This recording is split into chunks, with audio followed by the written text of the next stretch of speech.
A coronation What an honor this is. turns to questions of succession. First quality has to be somebody that you think will be a good president. Who will be the hand-picked number 2, the heir to Trump's Republican Party? Tonight, in the spirit of March and all its madness, Laura Coates Live presents the Trump VP Bracket. That's right, we turned the potential short list into a bracket, and why not? And gave it to our favorite Republican analysts to break down what could be a very consequential, if not the most consequential, in this very close election. With me tonight, political commentator for CNN and Republican strategist Alice Stewart, also Republican strategist Shermichael Singleton, and CNN senior political commentator Scott Jennings. They are all here. Alice, you are up first. Let's get to your particular bracket, and it is interesting.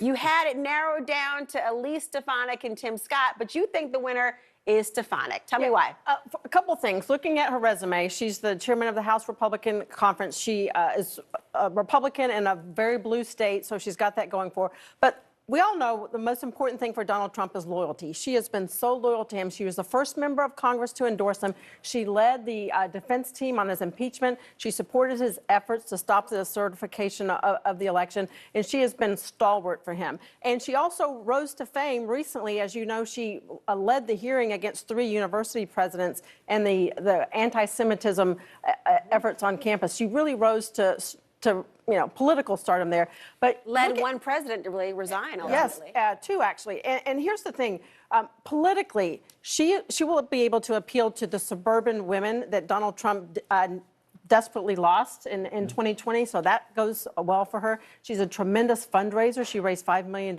in the last quarter, and she is a bridge builder. She's able to work across the aisle. She's very well liked by her House colleagues and respected by those in the Senate. And she's someone that can really fill the gap where Donald Trump needs help. Look, Tim Scott is awesome. All of these candidates are awesome. And Tim Scott can also help reach across the aisle in terms of the African-American vote. But I just go with Elise. Her star is rising, but she's not going to get in the limelight of Donald Trump, and that's a big factor. Interesting. And of course, that's beating out Greg Abbott and Tulsi Gabbard, Katie Britt, Carrie Lake, Kristi Noem, Byron Donalds, all on this bracket as well. She thinks Elise Stefanik is the winner. I want to bring you into this, Scott Jennings, because your pick was actually someone different. It is Senator Tim Scott. Trump has certainly been favorably speaking about Scott during the primary. So what do you think makes him have the edge in this bracket? Well, Tim Scott makes a lot of sense for a lot of reasons. But before I get into it, I need to talk to the selection committee about how these teams got into this tournament. Nikki Haley, give me a break. Laura Coates, you've got a better chance of being vice president for Donald Trump than Nikki Haley. Ramaswamy and DeSantis, 2 Floridians. Donalds, what's Donald Trump going to do? Move to Idaho? That's not going to happen, even though I know we're hearing about Marco Rubio tonight. Who's going to move? Who's going to move? So I want to talk to the selection committee. I think there were some total snubs. Doug Burgum. Where's Doug Burgum tonight? Nobody's played his cards any better than Doug Burgum, and we got some people on here that have no chance. But let me tell you about Tim Scott. Number 1, he can be the president. Number 2, everybody in the Republican Party likes Tim Scott. I don't know anybody who doesn't like Tim Scott. And number three, African-American men are souring on Joe Biden. Tim Scott's inspirational life story provides the perfect person for outreach to a key constituency that Biden can ill afford to lose. If I am in the championship game and it's a close game and I got to put the ball in somebody's hands, I'm putting the rock in the hands of Tim Scott for vice president. He's going to make the game-winning shot for Donald Trump. Let's do it. Wow, very compelling, very, very compelling. I think about that. So let me just turn. I hate to have Shermichael follow that. I just hope he doesn't fumble that ball, Scott. Well, I'm just saying. Well, look, you don't even have him in the actual race any longer. Let's go to what your bracket said, and I'm sure you probably take issue with the selection committee as well. We heard you, Scott. I do. But you said. I said Dr. Ben Carson. Look, I'm a little biased here, obviously, having worked for Dr. Ben Carson. But let me tell you why. Now, look, I agree with Scott. Nikki Haley is a long shot. But when you think about the reality that about a third of Republican voters have voted for Nikki Haley, they stood with her through multiple states. Many of them are saying, we're not voting for Donald Trump. We're going to either vote for Joe Biden or we're going to sit on the couch.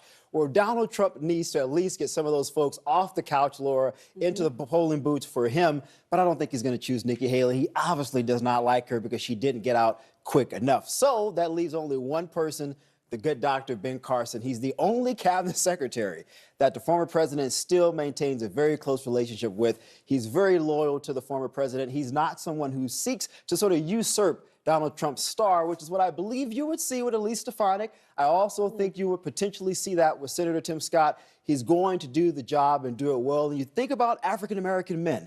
This is someone who's been married to the same woman for 40 years, raised a beautiful family, has a story from poverty to becoming one of the world's most renowned neurosurgeons. To me, if you want someone who's different, who's unique, who's trustworthy, you're going with the good Dr. Ben Carson. Interestingly enough, both you and Scott Jennings chose two men that did not fare well in their own presidential bid, but yet you think they'll be the good vice president. But I will say this, Laura, Dr. Carson in 2016, we were the only presidential campaign to usurp Donald Trump's leads in the poll for about 60 days in the polls. You cannot discard that. You cannot, but let's talk about somebody who's on the rise who might surprise everyone. Oh, it's Senator Marco Rubio. Now, you talk about maybe, I don't know if this is a Cinderella story or not, because it's really an odd story to have him, but he is now in the race because tonight, multiple sources are saying that Trump is seriously considering the Florida senator, Marco Rubio, for vice president, to the surprise of some people close to Trump. So let's just remind folks of how Trump treated Senator Marco Rubio back in 2016, and then what Rubio said, well, just last month. It's Rubio! Little Marco. Little Marco. When little Marco spews his crap about the size of my hands, which are big. Would you be interested in being vice president? Well, we're both from the same state, so that's probably not going to work that way. But, you know, ultimately, I believe he's going to win. He's going to be our next president. So what do you think Trump sees possibly in Rubio, if this is right? Well, he certainly looks at his rising star ability, and he certainly connects with people. I think Rubio has played this quite well. I think he's played long ball here. He's looked at potentially understanding Donald Trump may be the nominee. You notice he didn't endorse Nikki Haley, who really saved him in 2016. He didn't endorse his home state governor, Ron DeSantis, in this race. And he hasn't really got behind Rick Scott, one of his best friends in the Senate. So I think Rubio's played this long ball while he's going to sit back and hopefully set himself up to be VP. But if I can say one thing, I love Scott's enthusiasm about this. I hate that he doesn't like the selection committee. But I'll just say this. Tim Scott is great. If this were the actual NCAA bracket and we're actually playing basketball, Tim Scott would be my man. But we're talking about politics, and I think Donald Trump's going to go for someone, a female, that will help with the women. Wait, did I miss him? Can Senator Tim Scott play ball? What's going on? What am I hearing of that? Is he a baller? What's going on? On Marco Rubio. So Donald Trump right now, the New York Times Siena poll has Donald Trump at 46% to 40% with President Biden with Latino voters. He's recognizing that to potentially choose a Latino as the first ever vice presidential candidate could turn out more Latinos for Trump over Biden. Good point. Well, Scott Jennings is probably right now pulling his hair out because he wants the last word. But you know what? You were so enthusiastic that we're going to have to just call you on the phone later. Thank you, Scott. Marco Rubio. I knew it. Marco Rubio, classic Republican point guard. He can move legislation. He can play defense. You put this man on TV, he will play defense for Donald Trump. First team All-American, going to the top of the list. Put him in more than Nikki Haley. Give me a break. This selection committee, give me a break. Where's Let me tell you Marco? something. I love the true commitment. I mean, you're the kind of person you invite to a theme party and you go all in. Thank you. The ref. The cosplay is happening. Shermichael, Alice, Scott, hate to see you go. We'll be right back.